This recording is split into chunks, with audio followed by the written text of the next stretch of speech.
Class 10th का chapter first chemical reaction and equation, ये हमारा लास्ट पार्ट है जिसमें हम 3 टॉपिक स्टडी करेंगे। पहला कोरोजन, सेकंड रेंसिडिटी और थर्ड टॉपिक जो होगा वो बैलेंसिंग ऑफ रिएक्शन। किसी केमिकल रिएक्शन को अनबैलेंस से बैलेंस क्या करेंगे, उसके लिए जो मेथड यूज़ किया जाता है हीट एंड ट्रायल मेथड, वो हम डिटेल में डिस्कस करेंगे। देखिए कोरोजन में क्या होता है कि जो हाईली रिएक्टिव मेटल है या फिर मीडियम रिएक्टिव मेटल है, जब भी वो एयर मीन्स ऑक्सीजन या एयर, कार्बन डाइऑक्साइड गैसेस वगैरह उसके कांटेक्ट में और मॉइस्चर के कांटेक्ट में आते हैं तो वो मेटल डैमेज होना शुरू हो जाते हैं और वो स्लोली डैमेज होते हैं। मीन्स जब कोई मेटल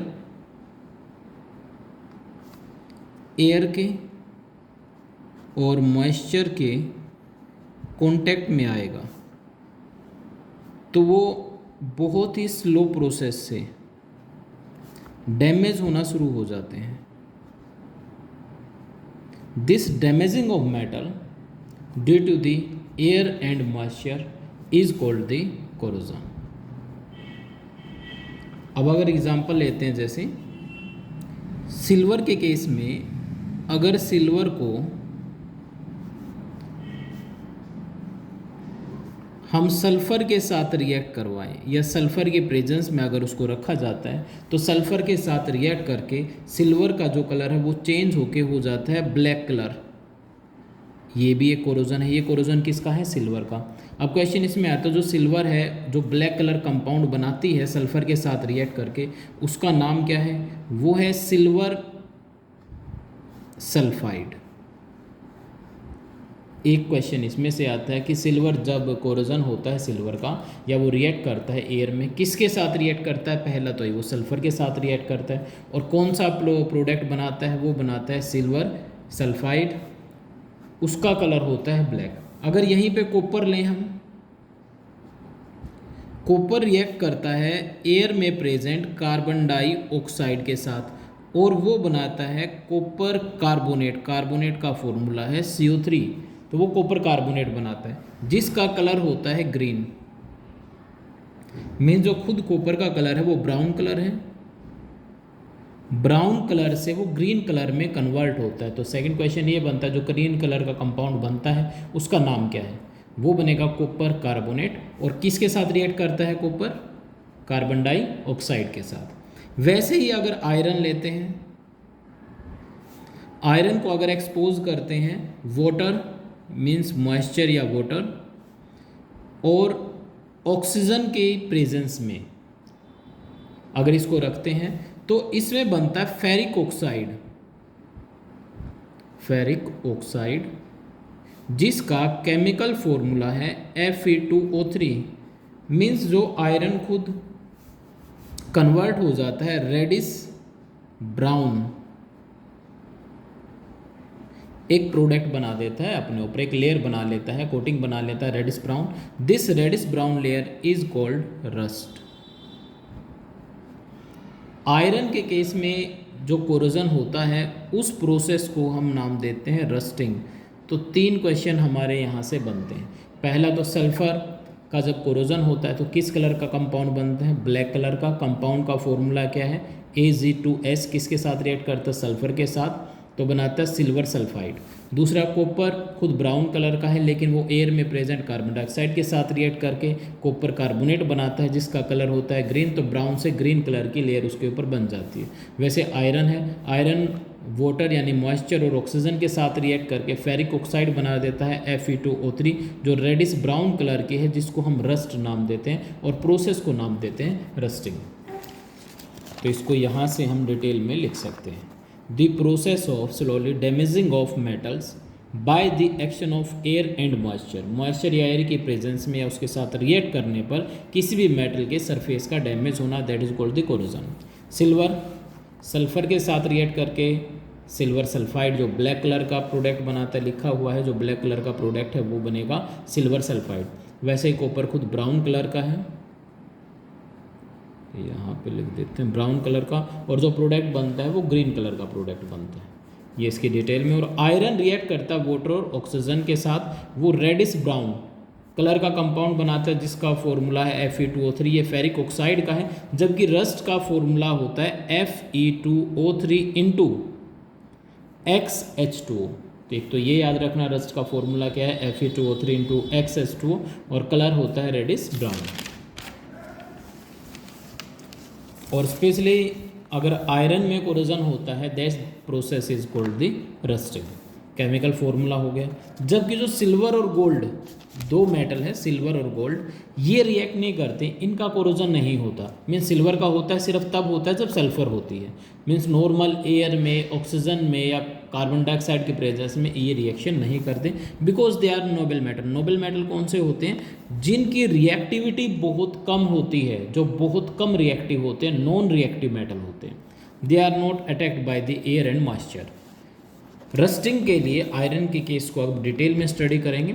रस्टिंग के लिए कौन कौन सी कंडीशन जरूरी है। सबसे पहले क्या है कि एयर में मॉइस्चर प्रेजेंट होना चाहिए। दूसरा, एयर में ऑक्सीजन प्रेजेंट होनी चाहिए, यानी एयर प्रेजेंट होनी चाहिए, और एयर में ऑक्सीजन का अमाउंट होना चाहिए, मॉइस्चर प्रेजेंट होनी चाहिए, तब जाके रस्टिंग होगी। दो कंडीशन बनती है, पहला वाटर मॉइस्चर या दूसरा ऑक्सीजन। अब ये हमारी एक्टिविटी जो आपके एनसीईआरटी में दी गई है 3.14, इसमें क्या बताया कि 3 टेस्ट ट्यूब ले ली हमने। टेस्ट ट्यूब जो ए है, ए में क्या किया कि वो नीचे इतना हमने इसको फिल किया वाटर से यहाँ तक। इसके ऊपर एयर है, एयर मीन्स यहाँ पर प्रेजेंट ऑक्सीजन। अब सेकंड टेस्ट ट्यूब बी में क्या किया कि हमने ऊपर ये हमने ऑयल की एक लेयर लगा दी इधर, और इतना इसको वाटर के साथ फिलअप किया। मीन्स इस कंडीशन में जो नेल्स, आयरन नेल हमने ली है, उनको ऑक्सीजन नहीं मिल पाएगी, क्योंकि ऊपर जो लेयर है वो ऑयल की है, जो रेजिस्टेंस का काम करेगी, ऑक्सीजन को डिजोल्व होने से रोकेगी। तीसरी कंडीशन में हमने ड्राई एयर ली है। ड्राई एयर में ऑक्सीजन तो है, O2 है, लेकिन अब इसमें वाटर मॉलिक्यूल, मॉइस्चर नहीं है। तो इसमें दोनों कंडीशन है, देखिए दोनों चीज़ चाहिए, एक तो वाटर चाहिए, दूसरा ऑक्सीजन, और दोनों यहाँ पर प्रेजेंट है। तो हम देखेंगे जो टेस्ट ट्यूब ए है, ए में रस्ट होगा, यानी कि रस्टिंग प्रोसेस होगी। बी और सी में रस्टिंग नहीं होगी, ये लिखा है। बी सी में आपने इसको ड्राई एयर बनाने के लिए जो हम केमिकल डालते हैं उसका नाम है anhydrous calcium chloride, drying agent. Drying agent वो होते हैं which are use to remove the moisture from the environment. इसका केमिकल फॉर्मूला होता है कैल्शियम क्लोराइड का CaCl2, ये भी याद रखना, CaCl2। तो इसमें यही पूछा गया है कि आप क्या ऑब्जर्व करेंगे। हम देखेंगे जो ए टेस्ट ट्यूब है उसमें रस्टिंग प्रोसेस होगी, क्योंकि उसमें जो कंडीशन जो ज़रूरी है, क्या क्या ज़रूरी है, ऑक्सीजन और वाटर मॉइस्चर दोनों उसमें प्रेजेंट है, तो रस्टिंग होगा। सेकंड केस में सिर्फ और सिर्फ वाटर प्रेजेंट है, एयर नहीं है, यानी ऑक्सीजन नहीं मिलेगी।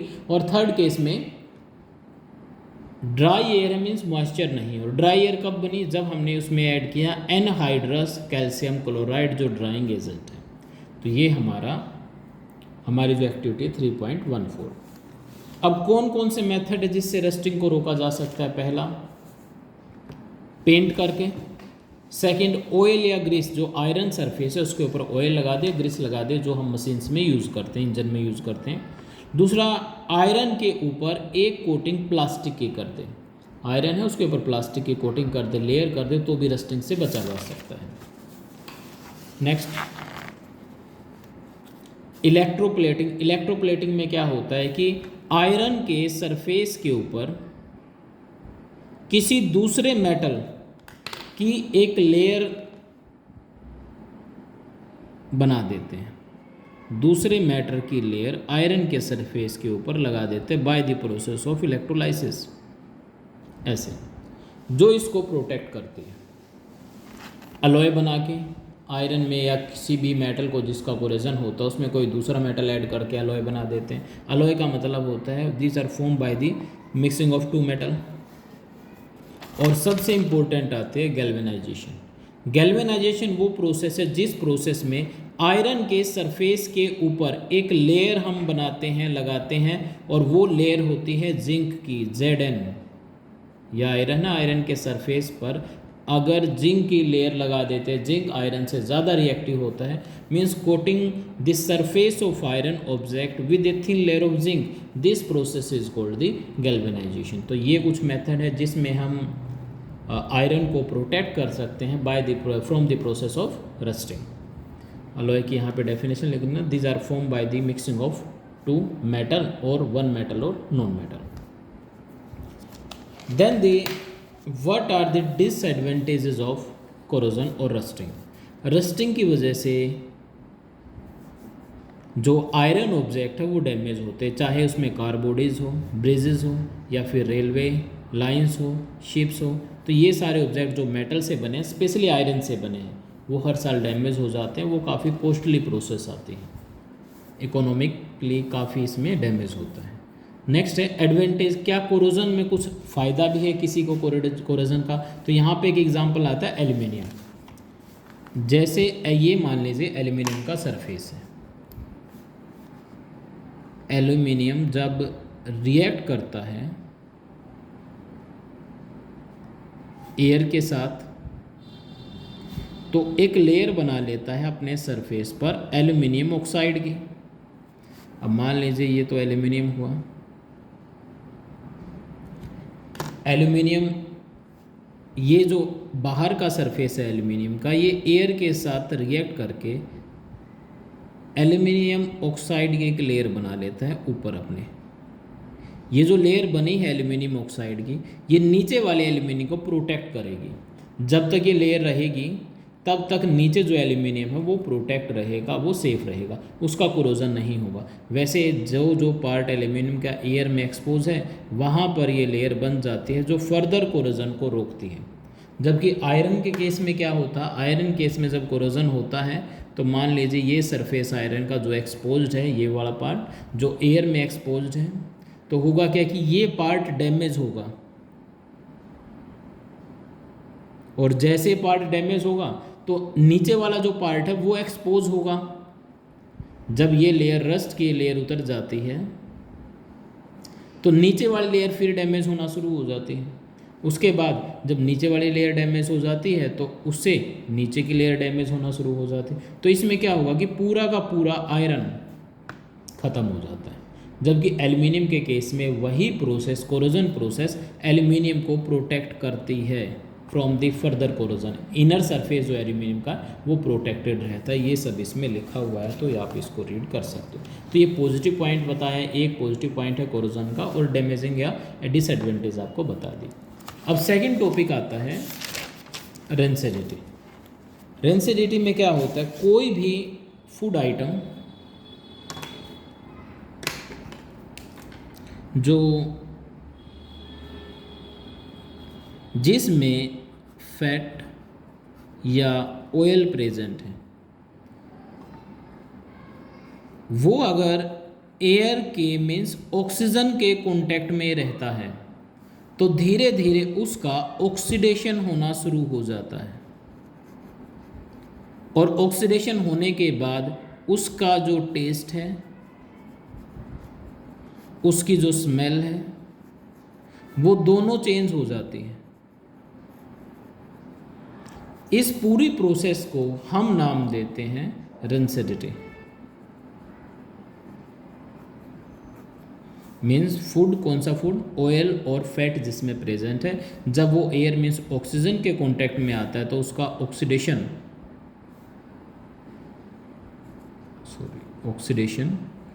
होना शुरू हो जाता है, और ऑक्सीडेशन से उसका टेस्ट और स्मेल दोनों चेंज हो जाते हैं। This process is the corrosion. अब इसको प्रिवेंट कैसे कर सकते हैं? पहला, उसको अगर फूड आइटम को ऑक्सीजन की प्रेजेंस में ना आने दे। एक तो तरीका ये है, तो क्या कर सकते हैं, या फिर जो ऑक्सीजन है उसके, जो अगर वो कांटेक्ट में है ऑक्सीजन के, तो एक ऐसा कंपाउंड यूज करें जो उसका ऑक्सीडेशन ना को रोक दे। उसको बोलते हैं एंटीऑक्सीडेंट। दो बता दिए। पहला तो ये बताया कि उस ऑयली प्रोडक्ट को ऑक्सीजन के कांटेक्ट में ना आने दें। अच्छा, ये कैसे कर सकते हैं? जब भी हम पैक करते हैं, पैकिंग में जो भी फूड आइटम हमारे आते हैं, चिप्स वगैरह जो आते हैं, तो उस पैकेट में ऑक्सीजन गैस ना भर के उसमें फिलअप की जाती है नाइट्रोजन गैस। और सिर्फ, और ये देखिए सिर्फ जो डैमेज होता है वो ऑक्सीजन की वजह से होता है, तो यहाँ पे फिल की जाती है नाइट्रोजन गैस। तो जब इसको फिल करते हैं तो इसमें नाइट्रोजन गैस को फिलअप करके इसको बंद कर दिया जाता है। तो पहला तो ये कंडीशन हो गई, ऑक्सीजन नहीं है। या फिर दूसरा क्या करें, इस पैकेट को बिल्कुल वैक्यूम कर लें। वैक्यूम का मतलब जो भी इसमें एयर है उस एयर को बाहर निकाल दें, इसमें एयर ही ना रखें। अगर नाइट्रोजन नहीं डाल सकते तो क्या करें, इसमें वैक्यूम कर देते हैं, इसमें से एयर को निकाल देते हैं। दो तो ये हो गई। तीसरा, कोई एंटीऑक्सीडेंट सब्सटेंस ऐड कर दें। एंटीऑक्सीडेंट सब्सटेंस वो होते हैं जो इस ऑक्सीडेशन प्रोसेस को रोक देते हैं या स्लो कर देते हैं। और फोर्थ एंड लास्ट क्या है कि आप अपने फूड आइटम को लो टेम्परेचर पर स्टोर कर सकते हो। लो टेम्परेचर पर इसको स्टोर कर ले तो हम एसिडिटी प्रोसेस से बच सकते हैं। अब देखिए डेफिनेशन क्या कहती है।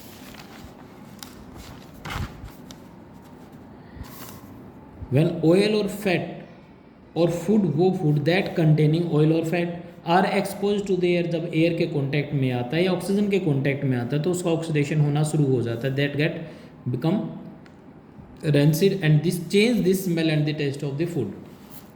प्रिवेंट कैसे कर सकते हैं? पहला, एंटीऑक्सीडेंट ऐड करके प्रिवेंट कर सकते हैं। दूसरा, वैक्यूम पैकिंग करके। वैक्यूम पैकिंग का मतलब है एयर को बिल्कुल ही पैकेट से रिमूव कर दे, तो कर सकते हैं। थर्ड केस में क्या है कि एयर को रिप्लेस कर सकते हैं नाइट्रोजन से। मीन्स एयर मीन्स यहाँ पर आता है ऑक्सीजन को रिप्लेस कर देंगे नाइट्रोजन से। और लास्ट आता है फूड को स्टोर कर, जो फूड आइटम हमारा है उसको लो टेम्परेचर पर स्टोर करके इस प्रोसेस को रोका जा सकता है। अब हमारा इसका तीसरा और सबसे इम्पोर्टेंट पार्ट आता है balancing of chemical equation. Balancing of chemical equation में आपके एनसीईआरटी के अकॉर्डिंग 4 से 5 क्वेश्चन दिए गए हैं। कौन कौन से एक बार वो देख लेते हैं। देखिए पहला तो आपका ये एक्टिविटी फर्स्ट एक्टिविटी है, बिल्कुल फर्स्ट, जैसे ये चैप्टर आपका यहाँ से शुरू होता है, इससे पहले कोई यहाँ से शुरू होता है, sorry first in text question आते हैं जो पेज नंबर 6 पर है। इसमें देखिए क्वेश्चन नंबर 2 और क्वेश्चन नंबर 3, इसमें भी लिखा है right the balanced equation for the following chemical reaction, और ये थर्ड आता है। उसके बाद बैक एक्सरसाइज एनसीईआरटी की,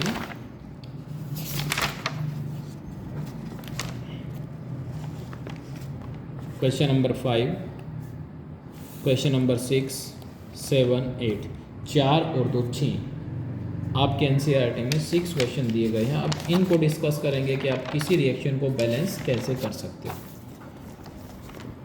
देखो फर्स्ट क्या है, हाइड्रोजन एंड क्लोरीन, ये रिएक्टेंट हुआ जो एरो से लेफ्ट साइड प्रेजेंट है, एरो के राइट साइड जो प्रेजेंट है वो प्रोडक्ट हुआ। Hydrogen and chlorine react together to form the hydrogen chloride. देखिए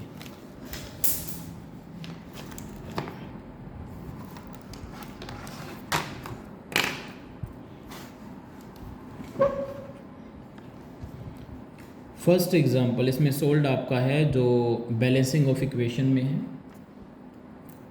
तो आपको कौन कौन से स्टेप यूज़ करने, जैसे हमारा जो फर्स्ट स्टेप रहेगा इसमें हम वर्ड इक्वेशन लिखेंगे। ये याद रखना, बार बार मैं नहीं लिखूंगा ये, तो ये लिखेंगे वर्ड इक्वेशन। वर्ड इक्वेशन कैसे हुई, जैसे हमें दिया गया है आयरन रिएक्ट करता है स्टीम के साथ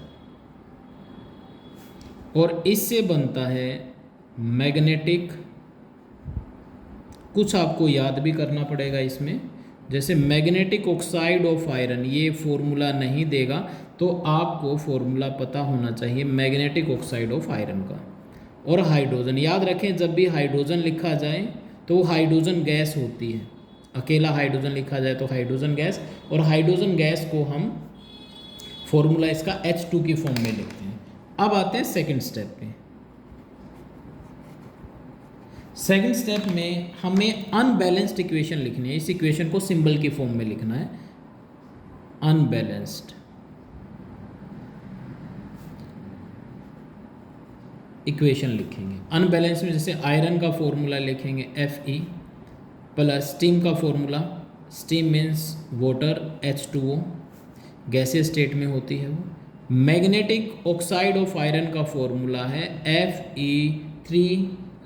Fe3O4 प्लस हाइड्रोजन। हाइड्रोजन अगर गैस है तो उसको H2 लिखेंगे। ये होगा, 2 स्टेप हो गए। थर्ड स्टेप में क्या है, हम इसको स्टेप 3 जो हमारे रिएक्टेंट और प्रोडक्ट का फॉर्मूला है उसको बॉक्स में इनक्लोज करेंगे। Enclose the formulas of reactant and product in boxes. तो मैं इसको ऊपर वाले स्टेप में ही कर देता हूँ, नहीं दोबारा लिखना पड़ेगा, आपको लिखना पड़ेगा इधर दोबारा। तो ये देखिए ऐसे पहले इसको बॉक्स में इनक्लोज कर देते हैं, या फिर आप इधर लिखे बैलेंस को equation and enclose the reactant product in the boxes. ये हो गया। अब आता है स्टेप नंबर 4। अब क्या करना है, ये ज़रूरी है, हमें जो रिएक्शन दी गई है उसमें सबसे बड़ा फॉर्मूला कौन सा है, प्लस वो अनबैलेंस्ड भी होना चाहिए, उसके सभी एटम रिएक्टेंट और प्रोडक्ट के एटम अलग अलग नंबर में प्रेजेंट हो। जैसे सबसे बड़ा फॉर्मूला कौन सा बना, Fe3 मीन्स Fe के जो नंबर एटम है इसमें 3 है और ऑक्सीजन के एटम 4 हैं। टोटल एटम कितने हुए, 7 हो गए। इधर H2 में हाइड्रोजन 2 है, ऑक्सीजन 1 है, टोटल 3 हुए। आयरन में सिर्फ 1 हुआ और यहाँ पर हाइड्रोजन में 2 हुए। तो सबसे बड़ा formula, select the biggest formula. Next biggest formula, अच्छा जो थ्योरेटिकल लिखना है वो आपको नोटबुक से दिखा दूंगा क्या है। बिगेस्ट फॉर्मूला क्या बना हमारा, Fe3O4। अब बिगेस्ट फॉर्मूले में हाइड्रोजन और ऑक्सीजन को बाद में बैलेंस करेंगे, याद रखें, पहले बिगेस्ट फॉर्मूला सिलेक्ट करना है।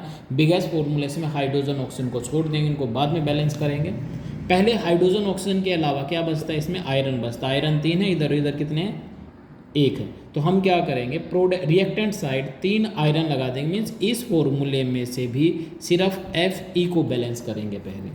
तो क्या बनेगा, 3 Fe plus H2O gives Fe3O4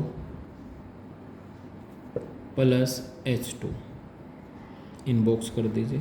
अब हमारा जो Fe तो बैलेंस हो गया। अब दूसरा अनबैलेंस्ड क्या है इसी फॉर्मूले में, ऑक्सीजन है। यहाँ पर देखिए ऑक्सीजन कितने दिए गए हैं, 4। तो अब हमें ऑक्सीजन को बैलेंस करना। ऑक्सीजन इधर 4 है तो रिएक्टेंट साइड 1 है, यहाँ पर लगा देंगे 4। ऑक्सीजन बैलेंस हो गया। अब आते हैं हाइड्रोजन। यहाँ पे जब ऑक्सीजन लगाया 4 हो गए ऑक्सीजन, लेकिन हाइड्रोजन हो गए 8। 4 से मल्टीप्लाई करेंगे 2 को तो 8 हो गया। और यहाँ पे हाइड्रोजन हमारे 2 है तो इधर भी हम लगा देते हैं 4। तो अब देखिए ये रिएक्शन आपकी हुई बैलेंस्ड, जिसमें नंबर को काउंट कर लीजिए। उसके बाद आपको नेक्स्ट स्टेप लिखना है बैलेंस्ड इक्वेशन। जो आपकी इक्वेशन बन चुकी है वो बैलेंस्ड इक्वेशन लिख दीजिए। तो क्या बनेगी, 3Fe। अब बॉक्सेस को हटा दीजिए, 4H2O, उसके बाद लिखेंगे Fe3O4 प्लस 4H2। ये बनेगी। दूसरा एग्जाम्पल ले लेते हैं तो जो आपका दिया गया है इसमें NCERT में इन टेक्स्ट क्वेश्चन, जो फर्स्ट टेबल दी है, टेक्स्ट टेबल दी है,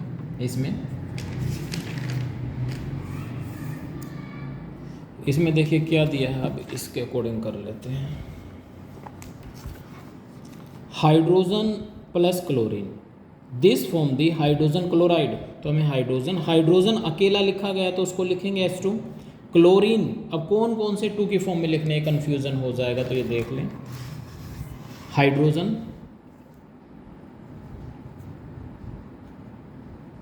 अगर लिखा है सिर्फ हाइड्रोजन तो उसको आप हमेशा H2 लिखें। अगर लिखा है ऑक्सीजन तो उसको O2 लिखें। अगर लिखा है नाइट्रोजन तो उसको N2 लिखें। अगर लिखा है फ्लोरीन तो उसको F2 लिखें। अगर लिखा है क्लोरीन तो उसको लिखें Cl2। तो आप ये याद रखें, इनको 2 की फॉर्म में लिखते हैं, इनको सिर्फ H या O नहीं लिखते, वो अनस्टेबल होते हैं, स्टेबल फॉर्म इनकी यही होती है। अब उसमें क्या बताया, हाइड्रोजन। स्टेप फर्स्ट क्या हो जाएगा, हम की वर्ड इक्वेशन लिखेंगे जो ऑलरेडी लिखी हुई है वर्ड उसमें। तो उस वर्ड इक्वेशन को हम, ये देखिए जो वर्ड इक्वेशन लिखी थी ये hydrogen chlorine they form the hydrogen chloride. अब इसको हम अनबैलेंस्ड इक्वेशन लिखेंगे स्टेप नंबर 2। तो हाइड्रोजन का H2 लिखेंगे, क्लोरीन का Cl2, तो बन गया HCl। अब क्या करेंगे, इनबॉक्स कर देंगे रिएक्टेंट प्रोडक्ट को, ये स्टेप थर्ड था। फोर्थ स्टेप में सबसे बिगेस्ट फार्मूला देखिए, अब क्या हुआ, हाइड्रोजन 2 हुए, क्लोरीन 2 हुए और HCl 2 हुए, तो तीनों ही फॉर्मूले एक जैसे हैं। अब इसमें अनबैलेंस देखना, देखिए हाइड्रोजन भी अनबैलेंस्ड है, इधर 2 है इधर 1 है, क्लोरीन भी अनबैलेंस्ड है, तो हमने HCl लिया।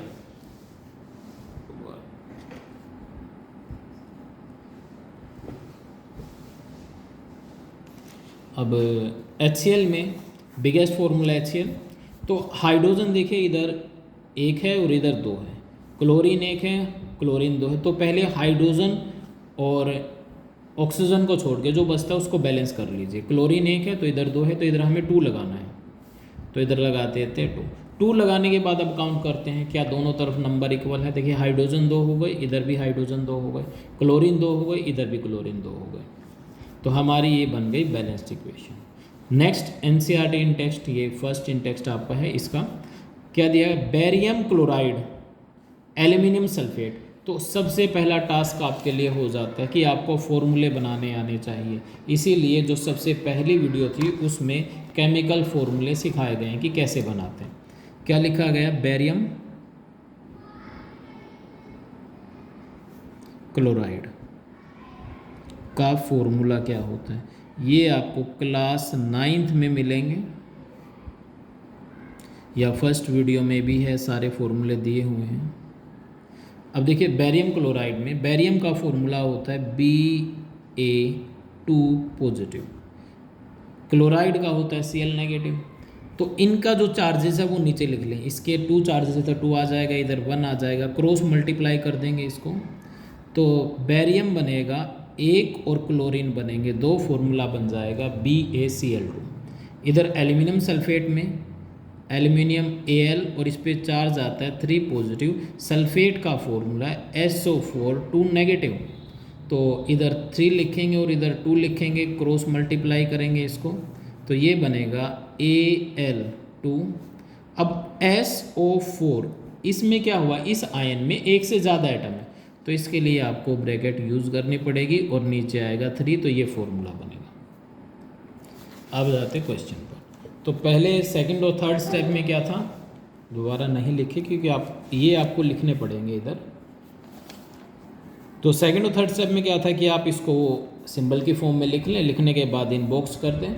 उसके बाद फोर्थ स्टेप में था बिगेस्ट फॉर्मूला सिलेक्ट करें, और फिफ्थ स्टेप में क्या था, जो नंबर कम से कम जगह पर, मान लीजिए जैसे आपने बिगेस्ट फॉर्मूला कौन सा सिलेक्ट किया, Al2 SO4 थ्राइस ही आ गया हमारा, तो Al देखिए कितनी जगह पर, इधर Al है इधर भी Al है, SO4 3। अब इसमें से देखिए अनबैलेंस कौन सा है, यहाँ से देखें Al 2 आ गए तो इधर Al 1 है, सल्फर हो गए 3, इधर सल्फर 1 है तो इस तरफ सल्फर 3 और इधर 1, तो ज़्यादा डिफरेंस सल्फर में आया, ऑक्सीजन को बाद में बैलेंस करना है। तो इस फॉर्मूले में से सबसे पहले सल्फर को बैलेंस करेंगे, तो सल्फर इधर 3 आ गए, इधर 1 आ गया, तो इसका मतलब अब हमें इस प्रोडक्ट को 3 से मल्टीप्लाई करना पड़ेगा। तो देखिए BaSO4 को 3 से मल्टीप्लाई करते हैं, तो जब 3 से मल्टीप्लाई करते हैं तो उसके बाद हमें इस साइड Ba बेरियम कितने हुए, 3 हो गए, तो इधर भी 3 लगाएंगे, ये फॉर्मूला बन गया। उसके बाद यहाँ पर देखते हैं जो Cl हैं हमारे वो कितने हो गए, 3 ऐड करने के बाद 6 हो गए, फिर Cl को बैलेंस करना है, इधर 6 हो गए और इधर Cl कितने हैं 3, तो इसको 2 से मल्टीप्लाई करके ये 3 हो जाएगा। जब वो 3 हुआ तो एल्यूमिनियम के नंबर कितने हो गए, 2, और इधर भी एल्यूमिनियम 2, जो वो ऑलरेडी बैलेंस्ड था। तो हमारी इक्वेशन क्या बनेगी, 3BaCl2 plus Al2SO4 थराइस plus 3BaSO4।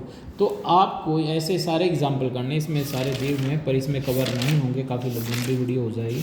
एक बार आप करके देखना, अगर नहीं होते तो फिर मैं सारे करवा दूँगा जब NCERT क्वेश्चन करेंगे। अब थर्ड पार्ट क्या है इसका, सोडियम को वाटर के साथ रिएक्ट करके सोडियम हाइड्रोक्साइड प्लस हाइड्रोजन। तो फर्स्ट, थर्ड और सेकंड स्टेप क्या आता है, फॉर्मूले बना दें, इनबॉक्स कर दें। उसके बाद आता है बिगेस्ट फार्मूला, देखें सबसे बड़ा फार्मूला कौन सा है, NaOH, ये आ गया। अब इस NaOH में जो Na है वो तो ऑलरेडी बैलेंस्ड है ही, तो ये बैलेंस्ड है। ऑक्सीजन भी बैलेंस्ड है। तो फिर क्या बचा हमारा, H को बैलेंस करेंगे। H कितने हैं इधर, इधर 2 है और इधर 3 है, तो इधर 2 3, तो हमें इसके लिए जो हाइड्रोजन को बैलेंस करने के लिए H2 के आगे 2 लगाएंगे और इधर भी 2 लगा देंगे। तो ये कितने हो गए, 2 और 2 4, और इधर हो गए 4। जब यहाँ पर 2 लगाते तो सोडियम का जो N बैलेंसिंग हो जाते, फिर सोडियम को बैलेंस करेंगे, देन सोडियम को बैलेंस करने के लिए 2 लगा